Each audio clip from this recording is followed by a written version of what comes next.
Yo, what's up bro, baik lagi bersama gua Ayan. Gimana kabarnya bro? Gua harap lu sehat-sehat semua ya. Di video kali ini gua akan ngebahas salah satu jembatan angker, salah satu jembatan horor yang ada di Indonesia, khususnya di kota Sumedang, yaitu Jembatan Cincin. Mungkin buat lu yang tinggal di Sumedang atau kuliah di Unpad atau pernah kuliah di Unpad, lu udah pasti tahu dengan Jembatan Cincin ini. Di sini gue akan menceritakan dengan versi gue sendiri. So tanpa lama-lama, tanpa banyak bacot, basa-basi, tek-tek bengek segala rupa inti nama lah. Kita langsung aja ke ceritanya.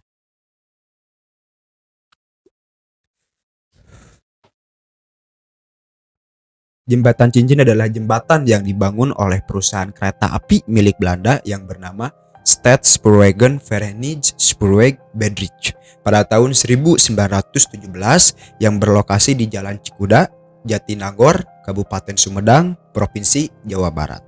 Saat pembangunan jembatan ini, pada saat itu banyak warga lokal yang menentang atau menolak pembangunan jembatan ini karena warga lokal takut kalau pembangunan jembatan ini merusak area pemakaman yang berada di bawah jembatan. Karena mendapatkan penentangan atau penolakan dari warga lokal, Belanda akhirnya memutuskan untuk membunuh semua warga lokal yang menentang atau menolak pembangunan jembatan ini. Karena kebrutalan Belanda pada saat itu, banyak warga lokal yang ketakutan dan pada akhirnya warga lokal mengizinkan pembangunan jembatan ini, tapi dengan memberikan satu syarat kepada Belanda, yaitu untuk tidak mengganggu atau merusak area pemakaman yang berada di bawah jembatan.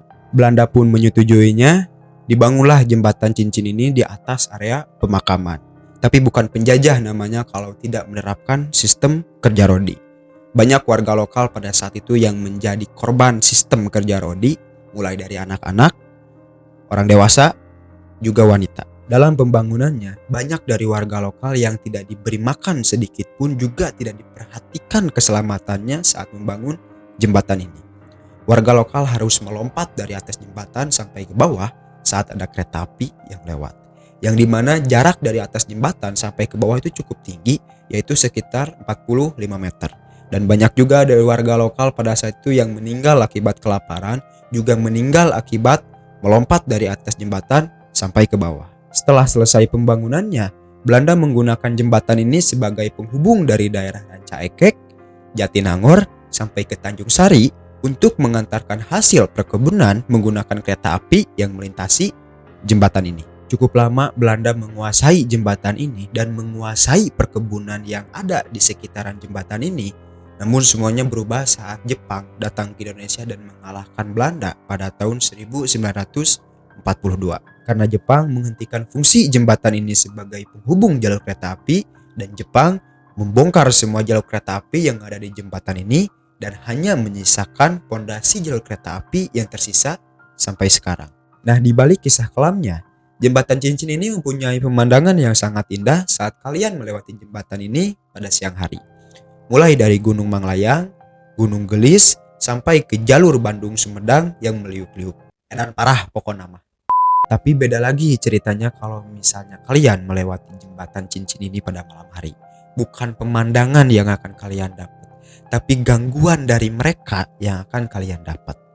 Mulai dari kuntilanak merah sampai ke perempuan misterius, berikut adalah ceritanya. Yang pertama, kuntilanak merah. Cerita dimulai ketika ada dua orang mahasiswa yang pulang dari kampusnya dan melewati jembatan cincin ini pada malam hari.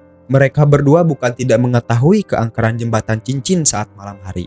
Tapi mau gimana lagi karena padatnya kegiatan kampus yang mengharuskan mereka pulang malam dan jembatan cincin inilah akses terdekat menuju ke kos mereka. Saat dua mahasiswa ini sedang berjalan dan menikmati udara sejuk, salah satu dari mereka melihat titik merah yang melayang di langit dan mahasiswa yang melihat titik merah tersebut memberitahu temannya bahwa ada titik merah yang mendekat ke arah mereka. Karena penasaran, mereka berdua ini menghentikan langkah mereka dan mengamati titik merah tersebut. Tapi makin lama mereka mengamati titik merah tersebut makin mendekat dan membentuk sosok tubuh yang melayang menggunakan baju merah. Saat itulah mereka mulai menyadari bahwa yang mereka lihat dari tadi adalah sosok kuntilanak merah. Sosok tersebut melayang tepat di atas kepala mereka sambil melihat ke arah mereka dengan tertawa hasrat. Kedua mahasiswa itu pun panik dan ketakutan setengah edan setelah melihat sosok tersebut dan mendengar tertawa dari sosok tersebut. Mereka berdua langsung lari terbirit-birit untuk meninggalkan jembatan cincin. Yang kedua, wanita misterius. Nah, ini sebenarnya hampir mirip ya dengan cerita yang pertama. Cuman yang ngebedain dari cerita kedua ini adalah penampakan dan gangguannya yang lebih edan dari yang cerita pertama. Suatu malam seorang mahasiswa yang kos di daerah Cikuda berjalan pulang dari kampusnya dan melewati jembatan cincin pada malam hari. Mahasiswa ini sebenarnya udah biasa pulang malam hari dan melewati jembatan cincin pada malam hari. Karena padatnya kegiatan kampus dan ini adalah jalan terdekat yang menghubungkan tempat kosnya dengan kampus. Dan selama dia melewati jembatan cincin pada malam hari, dia belum pernah mendapatkan gangguan dari penunggu jembatan cincin. Entah pada saat itu dia lupa membaca doa atau dia emang lagi sial, dia merasakan merinding saat akan melewati jembatan ini. Yang dimana jembatan ini pada saat itu belum memiliki penerangan sama sekali. Ketika kakinya mulai menapak di atas jembatan cincin, dia mulai merasa ragu untuk melewati jembatan cincin. Dan dia sempat berpikir untuk kembali dan memilih jalur memutar untuk pulang ke kosnya. Tapi karena sudah malam dan dia merasa tanggung karena sudah sampai setengah jalan, pada akhirnya dia memilih untuk tetap melewati jembatan cincin. Dan here we go, saat dia sampai di tengah jembatan, dia melihat sosok wanita yang sedang jongkok sendirian menggunakan daster putih kecoklatan dengan beberapa tanah yang menempel di dasternya. Sempat ketakutan, tapi mahasiswa ini tetap memutuskan untuk melewatinya. Saat dia melewati wanita tersebut, mahasiswa itu kaget setengah edan karena wanita tersebut tiba-tiba memegang tangannya dan menghentikan langkahnya. Lalu wanita tersebut menanyakan seseorang yang bernama Kang Darman sambil menangis. Dalam perasaan kaget dan ketakutan setengah edan, mahasiswa itu menjawab kalau dia tidak mengetahui keberadaan Kang Darman dan dia juga tidak mengetahui Kang Darman yang dimaksud oleh wanita tersebut. Setelah wanita tersebut mendengar jawaban dari mahasiswa itu, wanita tersebut malah menangis lebih keras dan berlari ke pinggir jembatan lalu menjatuhkan dirinya ke bawah jembatan. Karena melihat wanita tersebut menjatuhkan dirinya ke bawah jembatan, mahasiswa tersebut langsung lari terbirit-birit dan berharap bisa cepat sampai di kosnya. Singkat cerita, pagi harinya mahasiswa tersebut menceritakan kejadian yang dialaminya semalam kepada warga sekitar. Menurut warga sekitar, sosok wanita yang dilihat mahasiswa itu semalam adalah Neng Asih, penunggu jembatan cincin. Dan masyarakat sekitar juga menceritakan kepada mahasiswa itu bahwa dahulu Neng Asih ini melakukan bunuh diri di jembatan cincin dengan cara melompat dari atas jembatan sampai ke bawah. Alasannya karena Neng Asih tidak jadi dinikahi oleh Kang Darman. Padahal pada saat itu Neng Asih ini sedang mengandung anak Kang Darman.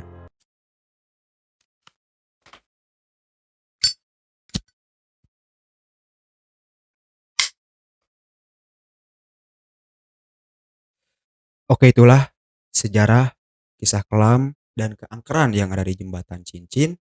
Percaya atau enggak, perihal penampakan juga keangkerannya, gua balikin lagi ke lu semua. Maaf kalau dari ceritanya ada yang kurang ataupun salah. Gua mohon koreksi gua di kolom komentar.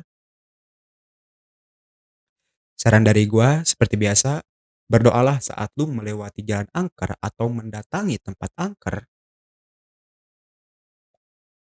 Segitu aja buat video kali ini. Gua Ian, chill out.